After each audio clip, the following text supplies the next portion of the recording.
En la mañana del 7 de enero de 1943, el inventor Nikola Tesla fue encontrado muerto en su habitación del Hotel New Yorker.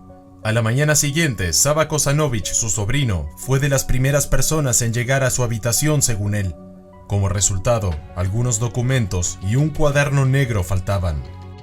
¿Quién tomó los archivos? ¿Y qué esconden esos misteriosos papeles? Entre 2016 y 2018, el FBI publicó los archivos de su investigación secreta. En los papeles personales de Tesla, revelaban que el asistente científico Boyce Fitzgerald informó al Departamento de Policía de la muerte del inventor. Su sobrino y otro hombre, Kenneth Sweezy, fueron a su habitación en New Yorker y revisaron los documentos, según dijo Fitzgerald a la policía. Eran experimentos que Tesla acababa de completar y perfeccionar. Trataban sobre la transmisión inalámbrica de energía eléctrica, también llamado rayo de la muerte de Tesla. El científico anunció por primera vez esta tecnología el 11 de julio de 1934, cuando dijo al New York Times y al New York Sun que estaba desarrollando una nueva arma para terminar con la guerra. La prensa siempre lo llamó como el rayo de paz o rayo de muerte de Tesla. Con el pasar del tiempo y diversas especulaciones, Nikola Tesla comenzó a realizar declaraciones sobre una posible demostración del rayo que estaba aproximándose. El gran objetivo del inventor era que el rayo estuviera disponible para todos los países y para que sea utilizado exclusivamente para la defensa. Según el inventor, el poder de este rayo era tal que podría derretir los motores de los aviones y bombarderos hostiles. Una de las grandes visiones de Tesla consistía en plantas de energía inalámbricas instalada en cada frontera de cada país del mundo. Sin embargo, la sola posibilidad de que un país adquiriera la tecnología del rayo de la muerte lo podría colocar en una posición de supremacía respecto a los demás. Boyce Fitzgerald afirmaba que la información del rayo de la muerte podía ser encontrada en los efectos personales del científico. Por lo tanto, si el testimonio de Fitzgerald era cierto, podría significar que el sobrino de Tesla mintió acerca de no ir a la habitación de su tío hasta el día después de su muerte. Es decir, que de esta manera, él podría haber sido la persona que tomó los papeles que faltaban. Se cree que el testimonio de Boyce Fitzgerald ante la policía es lo que despertó el interés del FBI. A razón de esto, el FBI se ha visto involucrado en la investigación gracias a las últimas 64 páginas de sus propios archivos lanzados en 2018. Ahora sabemos que el día después de la muerte de Tesla, el FBI se hizo cargo de la investigación y de la Oficina de Custodia de la Propiedad Extranjera del Departamento de Justicia de la AP. El CEO confiscó todos los archivos de Tesla el 26 y 27 de enero de 1943 y solicitaron a un ingeniero eléctrico, John G. Trump, el tío del presidente Donald Trump, para examinar los documentos que fueron asignados al CEO de AP a cargo de los casos extranjeros. Sin embargo, Nikola Tesla se convirtió en ciudadano estadounidense naturalizado en 1891. Por lo tanto, la jurisdicción de AP sobre los documentos no estaba justificada. Lo más probable es que el FBI no tuviera la autoridad para confiscar los documentos de Tesla lo suficientemente rápido como para usar el historial de inmigrantes como una excusa para preguntar. El CEO de la AP intervendría para que estos papeles no cayeran en las manos equivocadas. Sin embargo, el sobrino de Tesla, que era un prometedor funcionario de derecho estadounidense con sospechosas conexiones comunistas, terminaría recibiendo la custodia de la propiedad de su tío por una corte estadounidense en enero de 1943. No obstante, este tuvo que hacer numerosos reclamos para que esto suceda. Sin éxito durante los años siguientes, el FBI temía que este pudiera usar los papeles como moneda de cambio internacional. Incluso consideraron arrestarlo para asegurar que el contenido de los documentos no pudiera salir de los Estados Unidos, al menos hasta que el CEO de la AP estuviera seguro de que no había ninguna revelación significativa en los periódicos. Fue entonces que dejaron ir estos papeles en septiembre de 1951 luego de un cuidadoso examen por parte de expertos del Proyecto Nick. Este proyecto nació justo después del final de la Segunda Guerra Mundial en el Patterson Air Force, en la base de Dayton, en Ohio, cuyo fin consistía en probar la vialidad de los conceptos de Tesla, y cuyos resultados nunca fueron publicados. Incluso se habla de que solo 80 baúles de documentos fueron entregados, y solo 60 llegaron sanos con el sobrino de Tesla, quien luego los entregaría a la Facultad de Ingeniería Eléctrica de la Universidad de Belgrado, y de pronto las acciones de las agencias gubernamentales hicieron que aparezcan en Estados Unidos. Todo esto parecía como si alguien estuviera dispuesto a hacer lo que sea necesario para retrasar la publicación de estos archivos. Parecía como si se estuviera yendo en contra de sus propias leyes, ignorando el juicio de la corte. Una vez que estos archivos fueron transferidos a Europa del Este, el régimen de la Unión Soviética parecía particularmente interesado en los mismos. Ellos culpaban a Estados Unidos por los papeles faltantes y estaban determinados a superarlos y a tomar esto como una respuesta más en la Guerra Fría. Estados Unidos temía que los soviéticos pudieran alcanzar ese avance tecnológico, pero ahora sabemos que las dos superpotencias más grandes del mundo en la historia compitieron ferozmente por la tecnología de Tesla. Dicho esto, ¿podemos suponer que los proyectos finales de Tesla realmente funcionaron? Desafortunadamente, después de ser golpeado por un taxi en 1937, este nunca volvió a recuperarse. Con su avanzada edad de 81 años, su psicología pudo haber estado afectada, e incluso se habla de que desarrolló una peculiar obsesión por las palomas, y desde entonces sus ideas fueron desacreditadas científicamente. Entre ellas, una que Tesla planteaba la posibilidad de construir una máquina capaz de proyectar los pensamientos de las personas como una especie de cámara pensadora. La idea de que se podía grabar una imagen de la retina humana no era inusual en la época de Tesla, por lo que probablemente basó su cámara en el trabajo del fisiólogo alemán Wilhelm Kühne, el mayor pionero en óptica de la época. No obstante, Kühne jamás pudo probar el concepto y fue desacreditado por la comunidad científica. Según el informe del Dr. John J. Trump, en los archivos desclasificados del FBI, concluyó que los trabajos de Tesla eran principalmente filosóficos y de especulativa, y que estos no incluían principios viables del sonido. Se aplicaron varios diversos métodos para obtener resultados, pero ninguno fue concluyente, incluso para el rayo de la muerte. Sin embargo, el general de la brigada Trump, L.C. Craig II, creía firmemente que el arma de rayos era real y que ésta podría llegar a funcionar. Él tenía la idea de que la teoría necesaria para construir el rayo se encontraba en los archivos ocultos. Una de las teorías más recientes y creativas afirma que el presidente Trump mantiene los papeles a salvo y está a la espera del momento correcto para utilizarlos. Hay una investigación del año 2016 donde el FBI emitió una declaración donde admite haber participado por lo menos en las etapas iniciales y sin embargo al día de hoy lo niegan, acreditando que estaba bajo la jurisdicción de la AP. Los archivos desclasificados del FBI nos ofrecen una mirada particular a los extraños eventos que rodean las investigaciones de Tesla, aún habiendo pasado tantas décadas de su muerte, y hasta el día de hoy continuamos sin saber por qué se tardaron tanto en revelar el contenido de esos archivos y por qué finalmente los revelaron. Además de esto, cabe aclarar que los documentos se encuentran tachados o estropeados y son realmente muy difíciles de leer y entender. ¿Será que existe alguien por ahí con los papeles faltantes de Tesla que pueda comprobar su tesis? ¿Y ustedes qué creen que habrá sucedido con los 20 documentos faltantes de Tesla?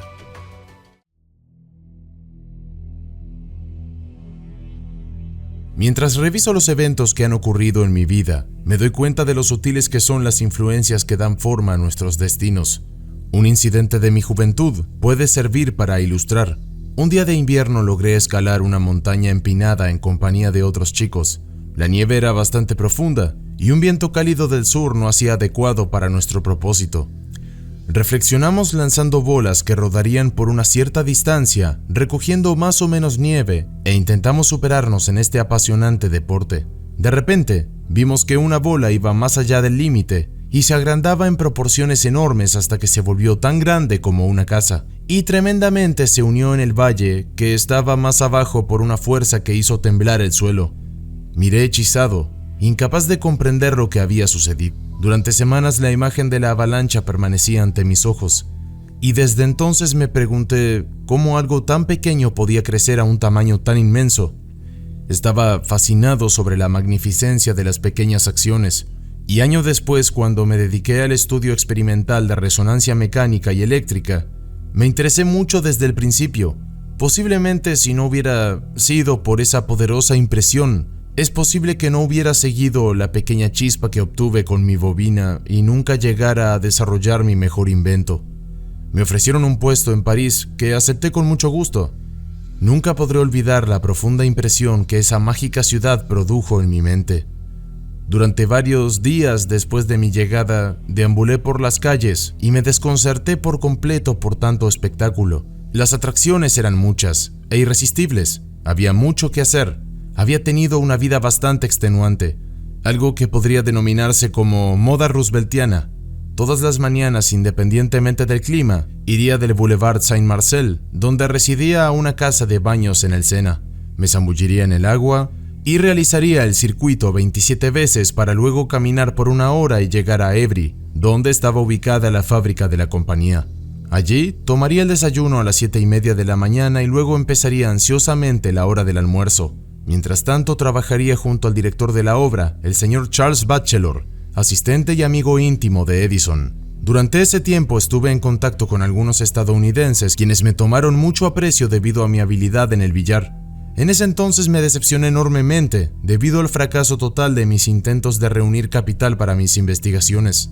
Y cuando el señor Batchelor me presionó para que fuera a Estados Unidos con miras a rediseñar las máquinas Edison, estuve decidido a probar mi fortuna en esa tierra de la promesa dorada. Vendí mis modestos activos, aseguré alojamiento y llegué a la estación de ferrocarril. Mientras el tren salía, en ese momento descubrí que mi dinero y boletos habían desaparecido. ¿Qué haré?, era la pregunta.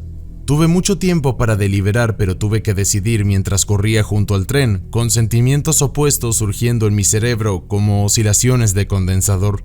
La solución, ayudada por la destreza, llegó en el último momento. Y al pasar por las vivencias habituales, logré embarcarme rumbo a New York, con los restos de mis pertenencias, algunos poemas y artículos que había escrito, y un paquete de cálculos relacionados con las soluciones de una integral irresolvible, además de los planos de mi máquina voladora. Ojalá pudiera poner en palabras mi primera impresión de este país. En los cuentos árabes leí cómo las personas fueron llevadas a una tierra de ensueño para vivir aventuras encantadoras. Mi caso era todo lo contrario. Me habían llevado de un mundo de ensueño a uno de realidades. Lo que había dejado atrás era hermoso, artístico y fascinante. Pero lo que vi aquí fueron máquinas, algo tosco y poco atractivo. Un policía corpulento estaba haciendo girar su bastón que me pareció tan grande como un tronco. Me acerqué a él cortésmente con la solicitud de que me ayudara a ubicarme. 6 cuadras más abajo, luego a la izquierda, dijo el policía mirándome de forma amenazante. ¿Esto es América?, me pregunté con dolorosa sorpresa. Está un siglo por detrás de Europa en civilización. Y sin embargo, cuando fui al extranjero en 1889, habiendo transcurrido 5 años desde mi llegada aquí, estaba convencido de que estaría a más de 100 años por delante de Europa. Y nada ha pasado para cambiar mi opinión. El encuentro con Edison fue un evento memorable en mi vida. Me asombró este hombre maravilloso que sin las primeras ventajas en la formación científica ya había logrado tanto. Había estudiado una docena de idiomas, profundizado en la literatura y el arte, y había pasado mis mejores años leyendo todo tipo de cosas que caían en mis manos, desde la Principia de Newton hasta las novelas de Paul de Kock, y sentí que la mayor parte de mi vida se había desperdiciado, pero no pasó mucho tiempo antes de que reconociera que era lo mejor que podía haber hecho. En unas pocas semanas me había ganado la confianza de Edison, y se produjo de esta manera.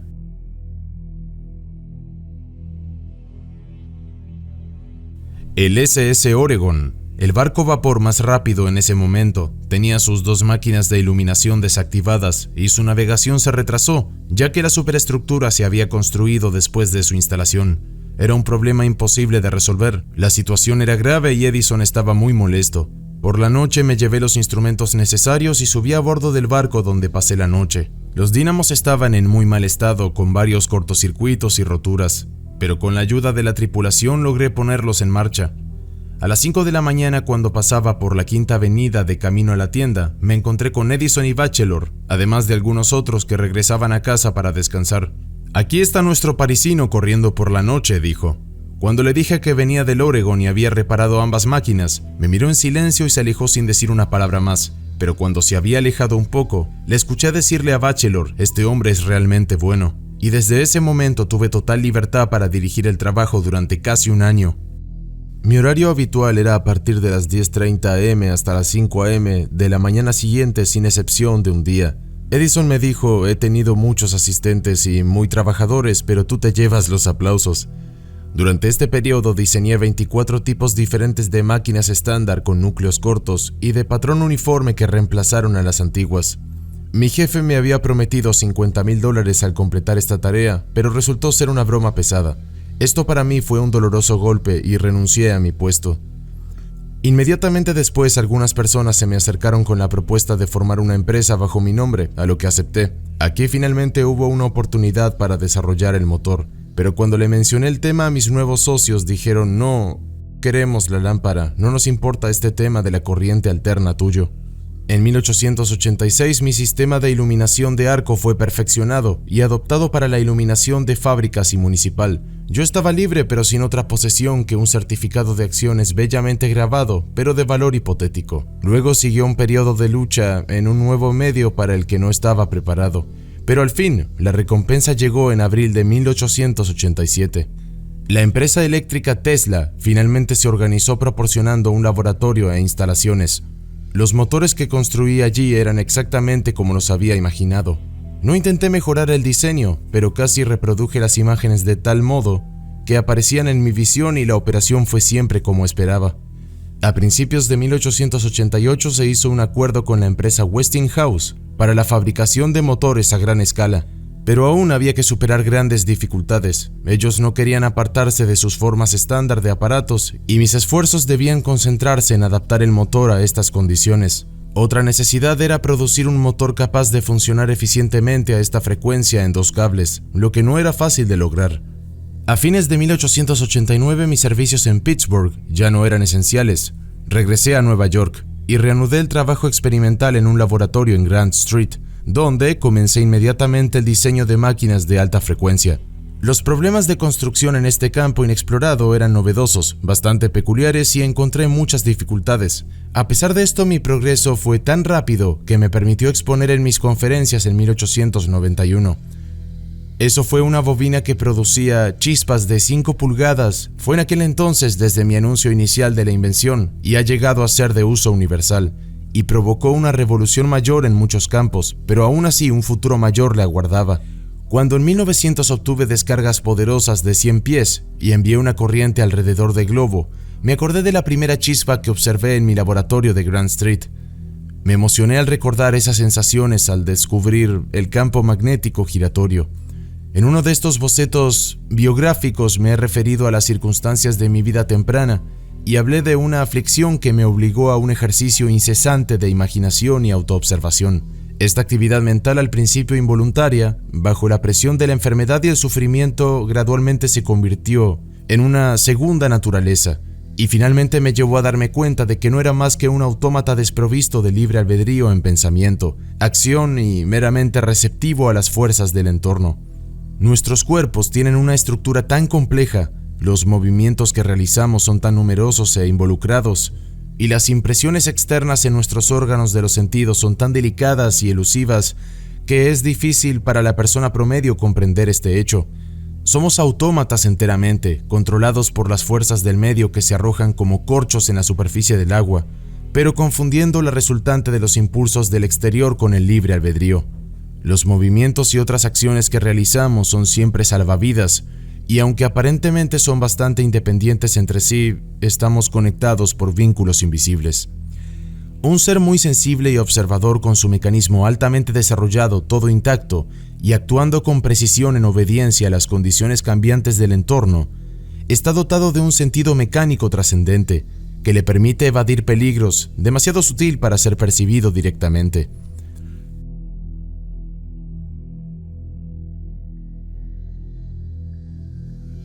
La vida de la abeja reina será el futuro de nuestra raza, decía Nikola Tesla. Vendrá un nuevo orden de género con la mujer como superior. La comunicación se hará instantáneamente con un simple equipo de bolsillo. Los aviones viajarán por los cielos sin tripulación, conducidos y guiados por radio.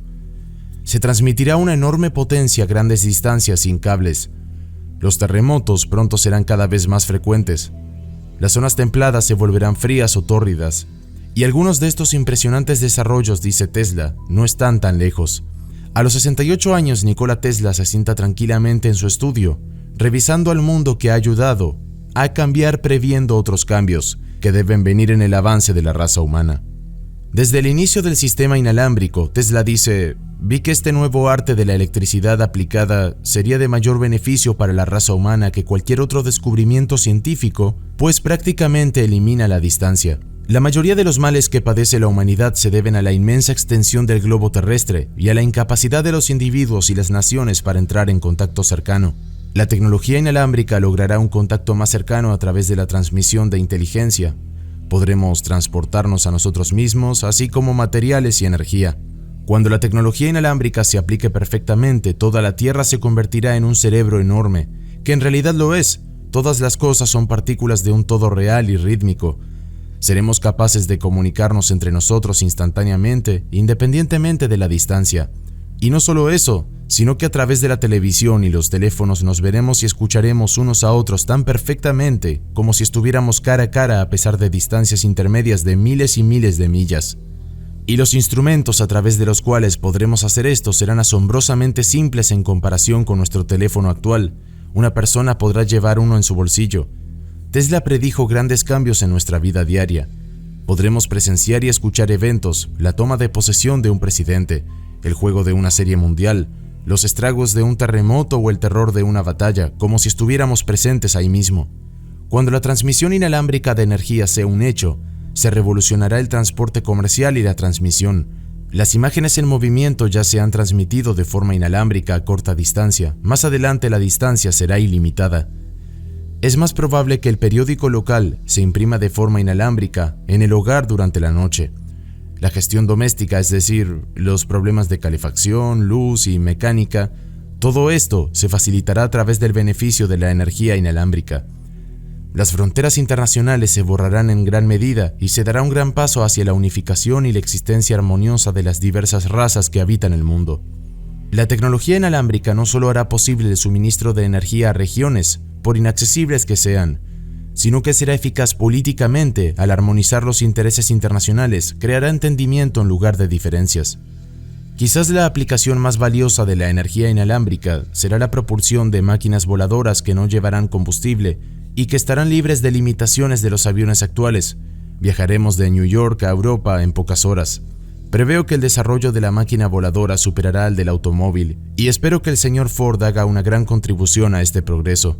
Se resolverá el problema de estacionar automóviles y se adecuarán caminos separados para el tráfico comercial y particular. Surgirán torres de estacionamiento en nuestras grandes ciudades y las carreteras se multiplicarán por pura necesidad, o finalmente se volverán innecesarias cuando la civilización cambie las ruedas por alas. Las reservas internas de calor del mundo indicadas por frecuentes erupciones volcánicas se aprovecharán para fines industriales. En el artículo que escribí hace 20 años, definí el proceso para convertir parte del calor recibido del Sol en la atmósfera para uso humano. Mi proceso ha sido cuidadosamente elaborado y es racional. El señor Tesla considera el surgimiento de la mujer como uno de los presagios más profundos para el futuro. Dice Tesla que para cualquier observador capacitado e incluso para los que no tienen formación sociológica, que una nueva actitud hacia la discriminación sexual se ha apoderado del mundo a lo largo de los siglos. Esta lucha de la mujer hacia la igualdad de género terminará en un nuevo orden con la mujer como superior. La mujer moderna que anticipa fenómenos meramente superficiales, el avance de un sexo no es más que un síntoma superficial de algo más profundo y más potente que fermenta en el seno de la raza humana. No es en la limitación física superficial de los hombres que las mujeres afirmarán primero su igualdad y luego su superioridad, sino en el despertar del intelecto de las mujeres. La adquisición de nuevos campos de actividad por parte de las mujeres y su integración gradual de liderazgo embotará y finalmente se disipará. Las sensibilidades femeninas ahogarán el instinto maternal de modo que el matrimonio y la maternidad se volverán aborrecibles. Entonces la civilización humana se acercará cada vez más a la civilización perfecta de las abejas.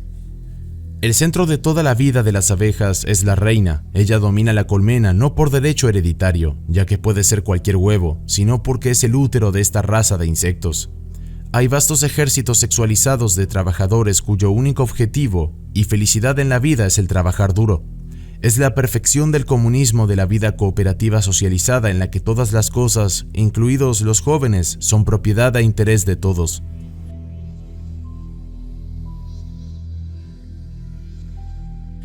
Hay tres formas por las cuales la energía que determina el progreso humano se puede incrementar. Primero, podemos mejorar a las personas. Esto en el caso de la humanidad significaría la mejora de las condiciones de vida, la salud, la composición genética, etc. En segundo lugar, podemos reducir las fuerzas de fricción que impiden el progreso, como la ignorancia, la locura y el fanatismo religioso. Tercero, podemos multiplicar la energía humana encadenando las fuerzas del universo como la del sol, el océano, el viento y las olas. En el 2100, la higiene y la cultura física serán reconocidas como ramas de la educación y de gobierno. El secretario de Higiene o Cultura Física será mucho más importante en el gabinete que el presidente de los Estados Unidos, que ocupará el cargo en el 2035, que el secretario de Guerra. La contaminación de nuestras playas, como la que existe hoy en día alrededor de la ciudad de Nueva York, parecerá tan impensable para nuestros hijos y nietos como nos parece la vida sin agua potable. Nuestro suministro de agua será supervisado mucho más cuidadosamente y solo un lunático beberá agua sin tratar. Estoy convencido de que dentro de un siglo el café, el té y el tabaco ya no estarán de moda. Sin embargo, el alcohol se seguirá consumiendo, no como un estimulante, sino que parecerá un verdadero elixir de vida. La abolición de los estimulantes no se producirá por la fuerza. Simplemente ya no estará de moda envenenar el cuerpo con sustancias nocivas. Habrá suficientes productos a base de trigo para alimentar al mundo entero, incluidos los millones de habitantes de China e India que ahora están crónicamente al borde de la inanición. La tierra es generosa, y donde su generosidad falla, el nitrógeno extraído al aire la volverá a fertilizar. Desarrollé un proceso para este propósito en 1900. Mucho antes de que amanezca el próximo siglo, la reforestación sistemática y la gestión científica de recursos naturales habrá puesto fin a todas las devastadoras sequías, incendios forestales e inundaciones. La utilización universal de la energía hidráulica y su transmisión a larga distancia abastecerá a todos los hogares con energía barata y se prescindirá de la necesidad de quemar combustible. Hoy los países más civilizados del mundo gastan un máximo de sus ingresos en presupuestos de guerra y un mínimo en educación. El siglo XXI invertirá en este orden. Será más glorioso luchar contra la ignorancia que morir en el campo de batalla.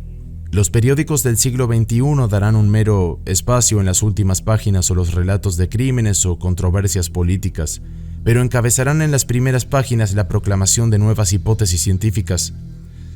Progresar en este sentido será imposible mientras las naciones persistan en la práctica salvaje de matarse unas a otras. Al igual que otros inventores, en un momento creí que la guerra podría detenerse haciéndola más destructiva, pero descubrí que estaba equivocado. Subestimé el instinto combativo del hombre, que tardará más de un siglo en desarrollarse. No podemos abolir la guerra proscribiéndola, no podemos terminarla desarmando a los fuertes. La guerra no puede detenerse haciendo que los fuertes sean débiles, sino haciendo que cada nación sea débil o fuerte, pero capaz de defenderse. He tenido la suerte de desarrollar una nueva idea y de perfeccionar los medios por los que se puede utilizar principalmente para la defensa. Mi invento requiere una gran planta, pero una vez que se establezca será posible destruir cualquier cosa, hombre o máquina que se acerque en un radio de 200 millas. Podría, por así decirlo, proporcionar un muro de poder que ofrezca un obstáculo insuperable contra cualquier agresión efectiva. Si ningún país puede ser atacado con éxito, no puede haber ningún propósito en la guerra. Quiero aclarar muy explícitamente que esta aventura mía no contempla el uso de los llamados rayos de la muerte. Los rayos no son aplicables porque no se pueden producir en las cantidades necesarias y disminuyen rápidamente en intensidad con la distancia. No digo que no haya varias guerras destructivas antes que el mundo acepte mi regalo. Puede que no viva para ver su aceptación, pero estoy convencido de que dentro de un siglo todas las naciones se volverán inmunes a los ataques. En la actualidad sufrimos el trastorno de nuestras civilizaciones porque aún no nos hemos adaptado completamente a la era de las máquinas. La solución de nuestros problemas no está en destruir, sino en dominar las máquinas. Innumerables actividades aún realizadas por manos humanas hoy serán realizadas por autómatas. En este mismo momento, los científicos que trabajan en los laboratorios de las universidades estadounidenses están intentando crear lo que se ha descrito como una máquina pensante. Anticipé este desarrollo, de hecho, construí robots. Hoy el robot es un hecho aceptado, pero el principio no se ha llevado lo suficientemente lejos. En el siglo XXI, el robot ocupará el lugar que ocupaba el trabajo esclavo en la civilización antigua. No hay ninguna razón para que la mayor parte de esto no suceda en menos de un siglo, liberando a la humanidad para que persiga sus aspiraciones más elevadas, y a menos que la atención de la humanidad sea desviada violentamente por guerras externas y revoluciones internas, no hay razón para que el milenio eléctrico no comience en unas pocas décadas.